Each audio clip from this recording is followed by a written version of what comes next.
On an unseasonably warm April afternoon, a 42-year-old corporate executive named Julian sat in his home office, staring at line 24 of his newly generated tax return.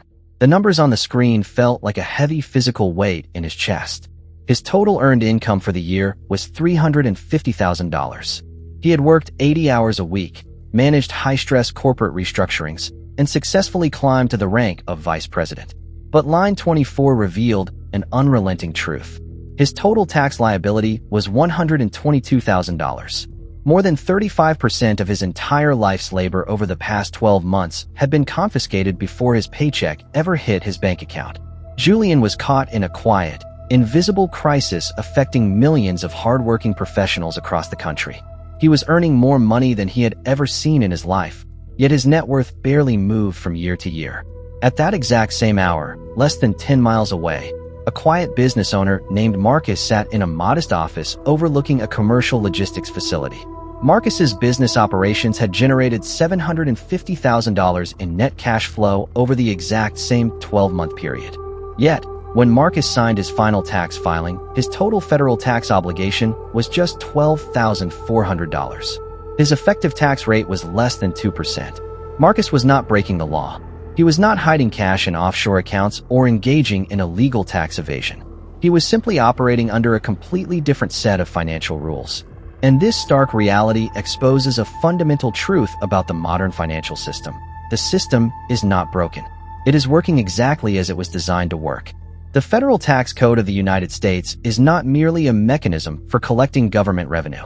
In reality, it is a multi-thousand-page instruction manual composed of economic incentives. The system is engineered to heavily penalize earned wage labor, while lavishly rewarding asset ownership and capital deployment. If you do not understand which side of that line you are operating on, you can work 60 hours a week for 40 years and still end up with virtually nothing to show for it. To understand why Julian is trapped while Marcus prospers, we must first break down the architecture of the tax system itself. Most people believe that all money is created equal. They assume that a dollar earned from a corporate paycheck is identical to a dollar earned from a rental asset, a dividend, or a business distribution. This is the single most expensive misconception in personal finance. The Internal Revenue Code classifies income into distinct categories, and the most aggressively taxed category in the entire framework is earned income, commonly known as W-2 wage income. When you operate as a W-2 employee, you are locked into a non-negotiable financial sequence that drains your wealth before you ever touch your cash. The sequence works like this. First, you trade your time for money. Second, the government takes its share off the top through federal taxes, state taxes, Social Security taxes, and Medicare surcharges. Third, you receive whatever residual cash is left over.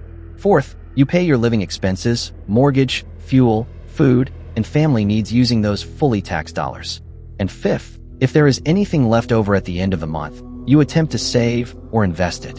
This sequence is mathematically rigged against wealth accumulation.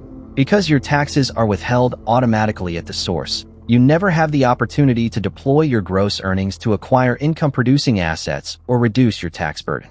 You are forced to play the game of wealth creation using only the defensive scraps left behind by the tax authority. Consider Julian's exact financial trajectory over the past decade. When Julian was 30 years old, he made $80,000 a year as a mid-level manager. He believed that if he could just double his salary, all of his financial stress would disappear. He believed that income was the direct metric of wealth. So Julian pushed harder. He earned professional certifications, took on massive project responsibilities, and worked his way up the corporate ladder. By age 38, his salary reached $200,000. By age 42, his promotion to vice president pushed his total W-2 compensation to $350,000. On paper, Julian was in the top 5% of all income earners in the country. But in reality, every step up the salary ladder triggered a harsher financial penalty. As his income crossed $200,000, he was pushed directly into the 32% federal tax bracket. When his compensation hit $350,000, his marginal tax rate combined with state taxes consumed nearly 40% of every additional dollar he earned. Furthermore, because his income was classified as W-2 wages, Julian was completely locked out of the primary tax reduction mechanics written into the legal code. He could not deduct his home office, his vehicle costs, his travel, or his professional expenses. His primary tax reduction tool was a standard 401k contribution limit, which capped his tax-deferred savings at a tiny fraction of his gross earnings. Meanwhile, as Julian's gross income climbed, his cost of living adjusted upward to match his perceived corporate status. He purchased a home in a neighborhood with higher property taxes. He leased newer vehicles. He paid higher costs for health insurance and family needs. This phenomenon, known as lifestyle creep, combined with rising tax brackets, created a terrifying financial trap. Julian was earning 4 times more money than he made in his 20s, but his net savings rate remained stuck at less than 7%. Now let us examine the financial engine operating on the other side of town. Marcus does not receive a W-2 wage from a corporate employer. Instead, Marcus owns an operating business structured as an S-Corporation, which flows its profits into a master management holding company. This legal structure completely flips the fundamental cash flow sequence that trapped Julian.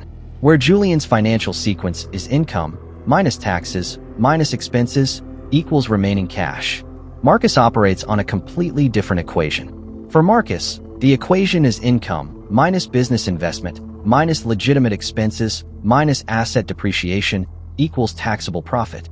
When Marcus's business generates $750,000 in revenue, that money enters his accounts fully gross. It has not been taxed yet. Before a single dollar of tax is calculated, Marcus deploys that capital back into his enterprise. He pays for commercial vehicle fleets, specialized software, office facilities, staff salaries, professional advisors, and marketing campaigns. Every single one of these expenditures is paid for using pre-tax dollars. By using gross dollars to fund his operations, Marcus builds enterprise value and personal assets before the tax authority ever sees his balance sheet. But the true power of Marcus's model lies in how he extracts income from his business. Rather than taking the entire $750,000 as a standard salary, Marcus pays himself a reasonable W-2 salary of $80,000 from his operating company.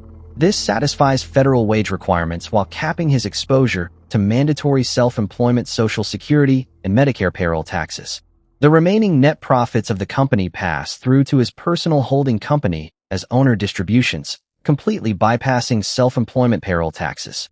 To offset the remaining taxable income from those distributions, Marcus utilizes one of the most powerful legal tax shelters in existence, Section 179 Commercial Asset Depreciation. In the previous tax year, Marcus purchased 2 pieces of heavy commercial equipment required for his company's expansion, totaling $350,000. Under Section 179, the tax code allowed Marcus to write off the entire $350,000 cost of that equipment in year 1. That single tax code provision wiped out $350,000 of taxable income in a single stroke. Marcus acquired high-yield, income-producing machinery that would generate profits for the next decade, while simultaneously erasing hundreds of thousands of dollars of tax liability.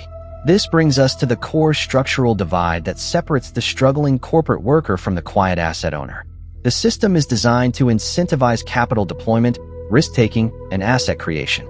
The government writes massive tax discounts into the law for anyone willing to build operational infrastructure and deploy capital into the real economy. Conversely, the system views a W-2 employee purely as a predictable, low-risk source of tax revenue. A corporate worker does not own the means of production, nor do they directly invest capital into economic infrastructure. Therefore, from the perspective of the tax system, they offer no structural leverage to the broader economy, resulting in the highest possible tax rates with the fewest exemptions. Julian was operating under the belief that working harder and securing a higher job title would eventually yield financial freedom. But he was playing a game where the rules guarantee that the faster you run, the heavier your burden becomes. He was trapped in an architecture designed to extract maximum capital from his labor, leaving him with just enough to maintain his corporate lifestyle, but never enough to achieve true independence. To break free from this legal trap, one must first recognize that true wealth is not determined by the size of a paycheck. True wealth is determined by how much capital you control, how that capital is structured, and how effectively you can protect it from systemic erosion. The transition from a heavily taxed worker to an untouchable asset owner begins with understanding the exact legal mechanics that separate earned labor from structured capital. To see how structured capital operates in practice, we must examine the specific organizational framework that Marcus built long before his company ever generated its first dollar of revenue. Most corporate professionals assume that starting a business simply means forming a single limited liability company in their home state. This is a dangerous oversimplification that leaves both assets and income fully exposed to state taxes, personal lawsuits, and aggressive tax brackets. Marcus did not build a single entity. He constructed a three-tiered corporate structure designed to achieve two distinct objectives: absolute liability protection and maximum tax efficiency. At the foundational level sits his primary operating company, a commercial logistics entity formed as an LLC, which elected to be taxed as an S-Corporation under federal guidelines. This operating entity holds all customer contracts, manages daily labor, and collects gross revenues. Because this operating entity handles daily business transactions, it bears all operational risk. If a commercial delivery truck owned by the business is involved in an accident, or if a vendor files a breach of contract lawsuit, the legal liability is completely contained inside this primary operating tier.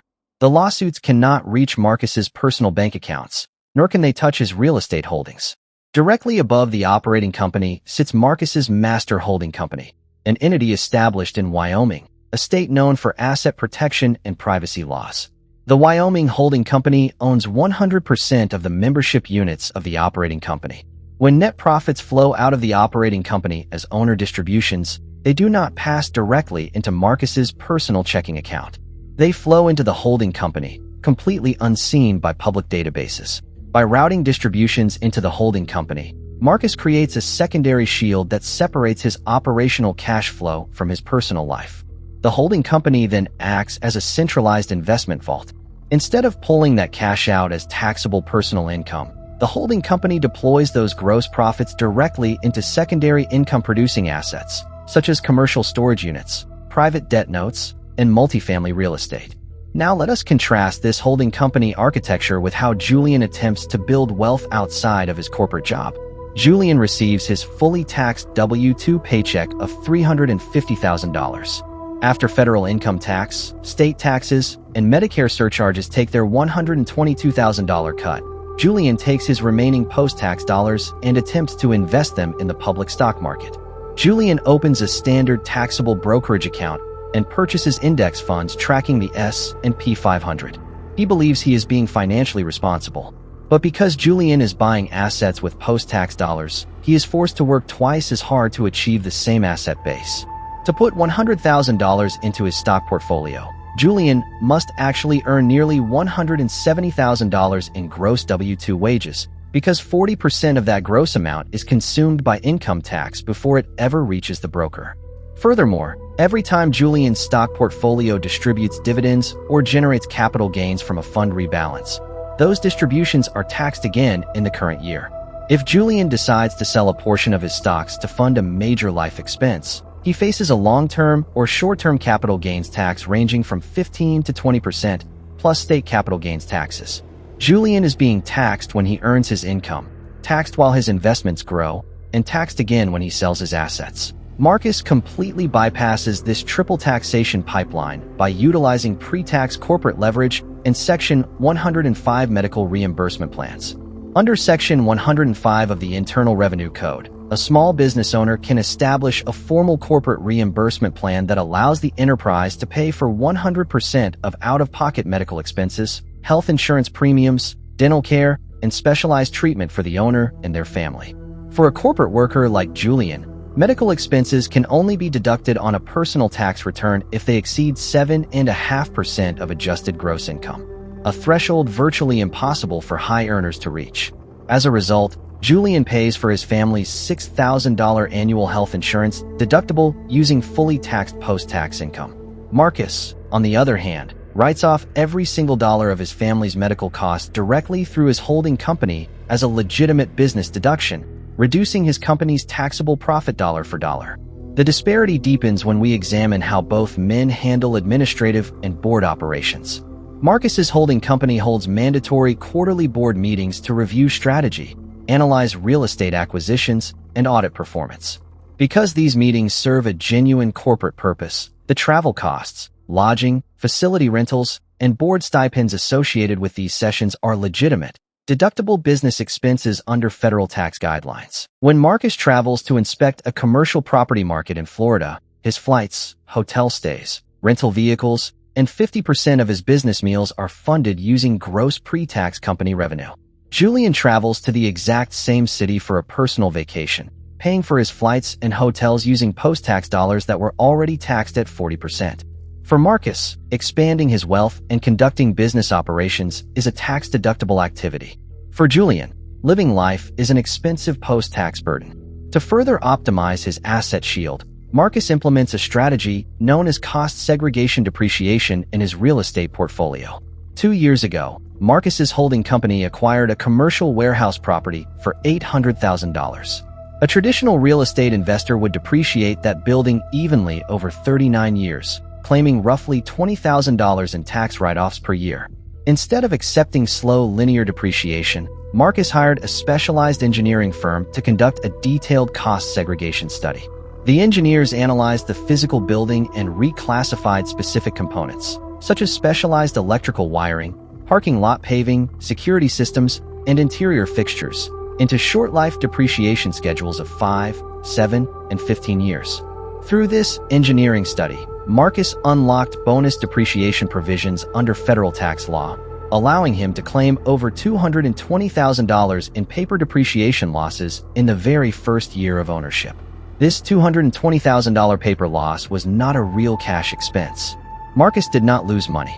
The warehouse was actively producing $4,000 a month in net rental income. Yet, on paper, the tax code allowed Marcus to record a massive financial loss that completely erased the taxable income generated by the property, while offsetting residual distribution profits from his holding company. He received cash flow in his bank account, while reporting a mathematical loss to the Internal Revenue Service. Julian, watching from the outside, attempted to mirror this real estate strategy by purchasing a residential single-family rental property for $400,000. But because Julian operates as a full-time W-2 employee working 80 hours a week, he ran directly into a legal barrier known as the passive activity loss rules. Under Section 469 of the tax code, losses generated by real estate activities are classified as passive losses. A W-2 corporate employee earning over $150,000 a year cannot use passive real estate losses to offset their active W-2 wage income.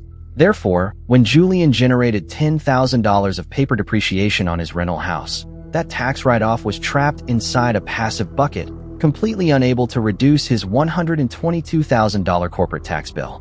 Julian was forced to pay full taxes on his corporate salary, while his real estate tax benefits sat dormant on a tax schedule, offering him zero immediate financial relief.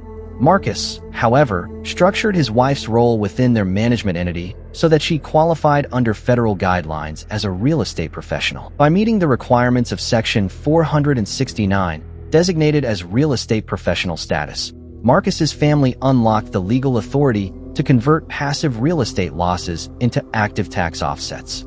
The massive paper depreciation losses generated by their commercial property portfolio could now be used to offset active income across their entire enterprise, dragging their effective household tax liability down to near zero.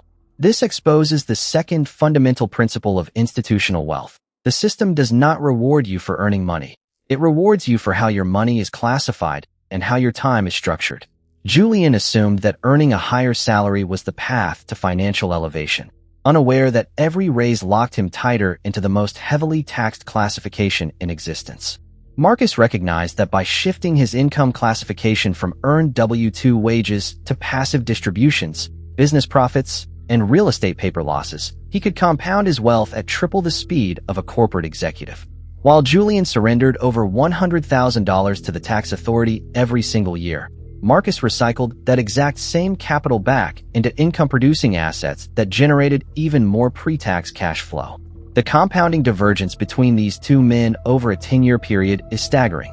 Over a decade, Julian earns $3.5 million in gross corporate wages. But after paying over $1.2 million in federal and state taxes and absorbing the cost of living required to maintain his executive position, Julian manages to accumulate less than $400,000 in net liquid net worth. In that exact same 10-year window, Marcus generates $7.5 million in gross enterprise revenue. By utilizing corporate holding structures, Section 179 equipment write-offs, Section 105 medical plans, and real estate cost segregation, Marcus pays less than $150,000 in total cumulative taxes. Marcus takes the $600,000 he saved in taxes alone and uses it to acquire 3 additional cash-flowing commercial properties, expanding his asset base to over $5 million. Julian worked harder, took on more corporate stress, and traded away his youth. Yet Marcus ended up controlling 12 times more wealth while paying a fraction of the tax burden.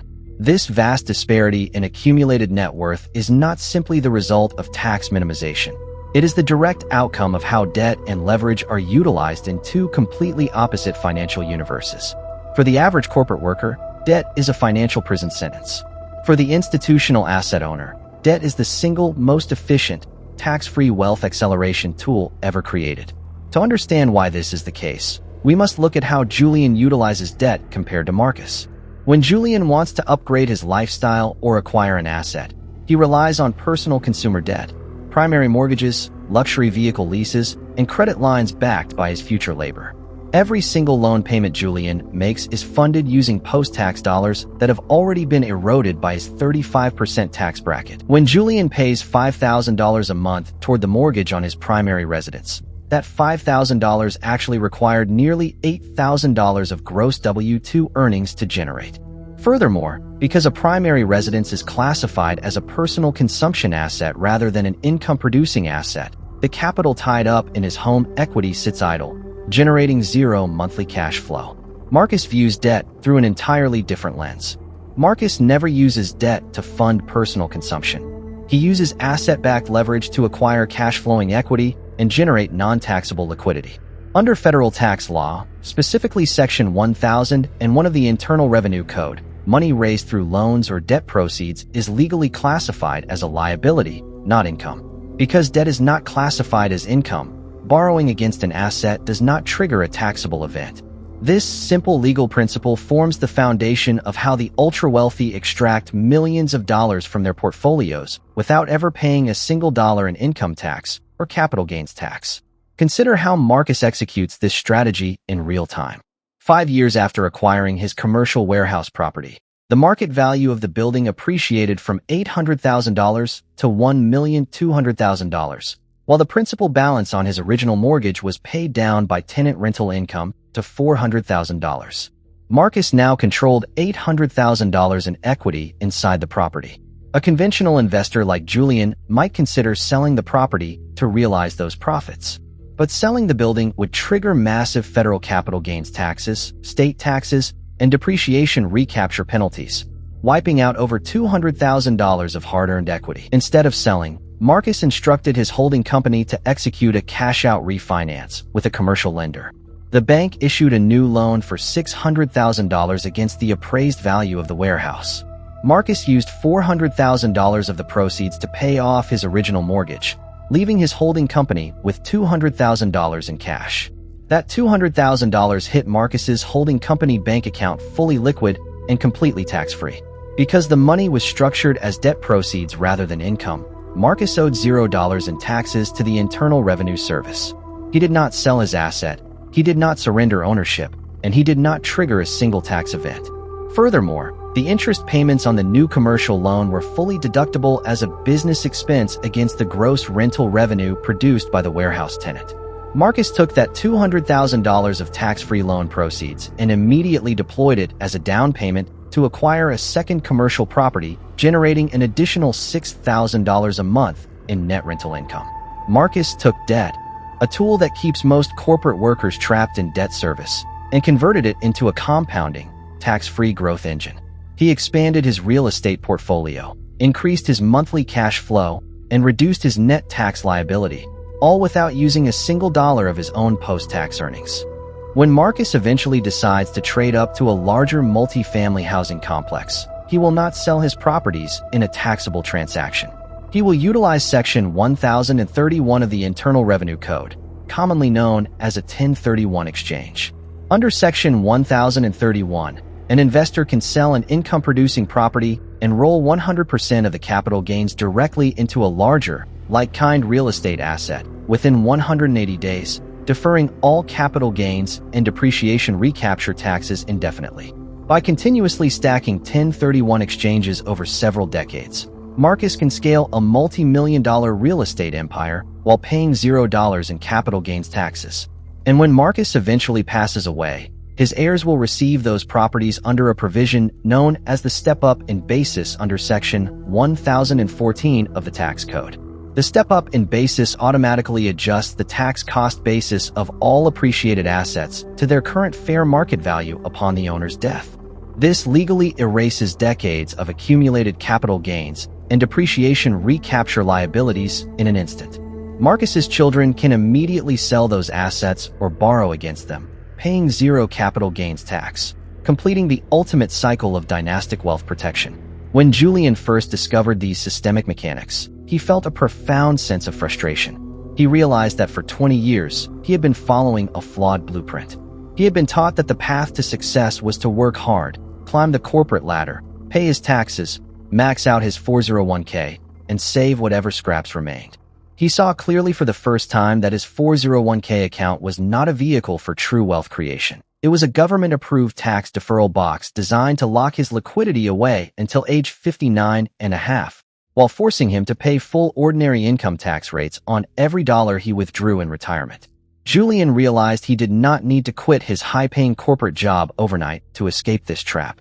What he needed was a systematic strategy to transition his income from pure W-2 wages into a structured corporate asset engine. The transition required a clear, step-by-step framework that any high-earning professional can execute while maintaining their day job. Step 1 of the transition strategy begins with establishing a formal legal structure outside of your employment. Even while working a full-time corporate role, a professional can form an LLC structured to handle independent consulting, specialized advisory services, board memberships, or secondary business ventures. By shifting side income, consulting fees, or secondary revenue streams into a dedicated business entity, you immediately unlock access to pre-tax corporate write-offs, including home office deductions, technology purchases, professional development, and Section 105 medical reimbursement plans that are completely unavailable to standard W-2 workers. Step 2 involves systematically redirecting post-tax capital away from passive retail stock accounts and into cash-flowing, depreciable physical assets. Instead of dumping every spare dollar into mutual funds, the transitioning professional begins allocating capital toward commercial real estate, equipment leasing, or private debt funds that offer cost segregation write-offs and tax-sheltered income distributions.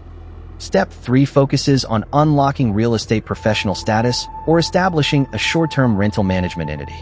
By structuring real estate acquisitions through short-term rental provisions under Section 469, or by having a spouse qualify as a real estate professional, high W-2 earners can unlock active tax write-offs that directly offset their corporate salary. When Julian began executing this exact transition framework, his financial reality transformed within 24 months. He formed a specialized advisory LLC to handle executive consulting contracts outside his primary employer, generating $75,000 in secondary gross revenue. Using his new corporate entity, Julian wrote off $40,000 in legitimate pre-tax business expenses, travel, and technology upgrades that he previously paid for with post-tax wages. He then deployed his consulting profits into a commercial real estate partnership that generated $60,000 in year-one bonus depreciation losses. For the first time in his 20-year career, line 24 of his federal tax return dropped dramatically. By redirecting his financial flow through legal structures and real estate tax shields, Julian reduced his effective tax liability by over $45,000 in a single year, money that stayed in his account to fund his growing asset portfolio. Julian was no longer running on a gilded treadmill. He was finally using the tax code the way it was designed to be used, as an instruction manual for building scalable, untouchable wealth. The transformation experienced by Julian illustrates a profound truth that every high-earning professional must eventually confront. The primary barrier to personal wealth is rarely a lack of income, talent, or work ethic. It is an architecture of financial ignorance that forces ambitious people to operate within the highest taxed, least leveraged quadrant of the modern economy. When you look beneath the surface of economic success, you discover that society is divided into two distinct classes of financial players. On one side are the system operators, individuals who sell their time, accept W-2 wages, store their liquid cash in commercial bank accounts, and rely on retail retirement products. They bear the heaviest tax burden, absorb the full impact of currency inflation, and build equity for corporate employers. On the other side are the asset owners, individuals like Marcus who construct corporate legal entities, control income-producing physical infrastructure, borrow against appreciated equity, and utilize state tax incentives. They understand that the Internal Revenue Code is not a punitive mandate, but a set of blueprints designed to reward those who build real economic assets. Consider what happens when an individual shifts their fundamental perspective from income generation to asset accumulation. In the traditional mindset, a raise from $150,000 to $250,000 is celebrated as a major victory. But as we have seen through Julian's journey, a $100,000 increase in W-2 salary often results in $40,000 of immediate tax loss, higher lifestyle costs, and zero long-term security. In the institutional mindset, $100,000 is not evaluated as spending money. It is evaluated as seed capital capable of acquiring $500,000 in cash-flowing real estate through commercial bank leverage. That $500,000 asset then generates monthly rental income, provides $50,000 in paper depreciation write-offs, and appreciates over time, all while the tenant pays down the underlying debt principal. This structural difference explains why two people living in the same city, working in the same industry, and earning similar gross revenues can experience drastically different financial realities after 20 years. One ends up with a paid-off primary residence, a modest retirement account subject to heavy withdrawal taxes, and a constant fear of job loss. The other ends up controlling an untouchable network of holding companies, commercial properties, and private debt notes that generate passive, tax-sheltered income for generations. To execute this transformation in your own life, you must internalize three foundational pillars of structural wealth. The first pillar is the absolute separation of personal liability from asset ownership. Never hold income-producing assets or active business ventures in your personal name. By utilizing Wyoming or Delaware holding company structures paired with operating LLCs, you insulate your personal life from operational lawsuits, creditor claims, and public asset tracing. The second pillar is the optimization of cash flow velocity through pre-tax expenses. Stop attempting to build wealth using the scraps left over after 40% income tax withholding. Establish legitimate corporate entities, implement Section 105 reimbursement plans, and fund your business development, travel, technology, and health infrastructure using gross pre-tax dollars before the tax authority calculates your net profit. The third pillar is the mastery of asset-backed debt leverage and tax-deferred growth. Learn to treat high-yielding physical assets, such as commercial real estate, logistics equipment, and private debt, as borrowing engines rather than taxable piggy banks. Use Section 1031 exchanges to roll capital gains forward into larger assets, and utilize Section 179 bonus depreciation to erase active tax obligations. When you combine these three pillars, you effectively exit the labor trap. You stop trading your limited hours for heavily taxed dollars, and you begin building a self-sustaining financial machine that compounds wealth whether you are working, sleeping, or traveling the world. The tragedy of the modern educational system is that it spends 16 years preparing individuals to become efficient W-2 workers, while teaching them virtually zero principles regarding asset structures, tax law, or capital deployment. Millions of professionals go through life believing that if they just work harder, get another degree, or land a higher promotion, they will eventually reach financial peace. But hard work inside a flawed framework simply accelerates your journey down a dead-end road. You cannot out-earn a system designed to confiscate 40% of your labor, while inflating away the purchasing power of whatever residual cash you manage to save. The only way to win a rigged game is to stop playing by the rules meant for laborers and start adopting the rules written for asset owners. Julian's story is proof that you do not need to be born into multi-generational wealth, nor do you need millions of dollars in venture capital to rewrite your financial destiny. You simply need the clarity to see the system for what it is, and the discipline to execute the legal and structural changes required to protect your labor. Every dollar that passes through your hands over the next 12 months represents a choice. You can allow that dollar to be funneled into the traditional wage and tax cycle, where it is chipped away by federal withholding, consumer inflation, and retail investment fees. Or you can redirect that dollar into legal holding structures, tax-sheltered real estate, and income-producing assets that work for you every single day. The choice is not between working hard and being lazy. Marcus worked just as hard in the early years of his business as Julian did in his corporate office. The choice is between building a cage that traps your time or building an engine that buys your freedom. The tax code is written. The legal entities exist. The financial mechanics are available to anyone willing to study them. The only question that remains is whether you will continue selling your life for a heavily taxed paycheck, or whether you will begin constructing your own quiet fortune.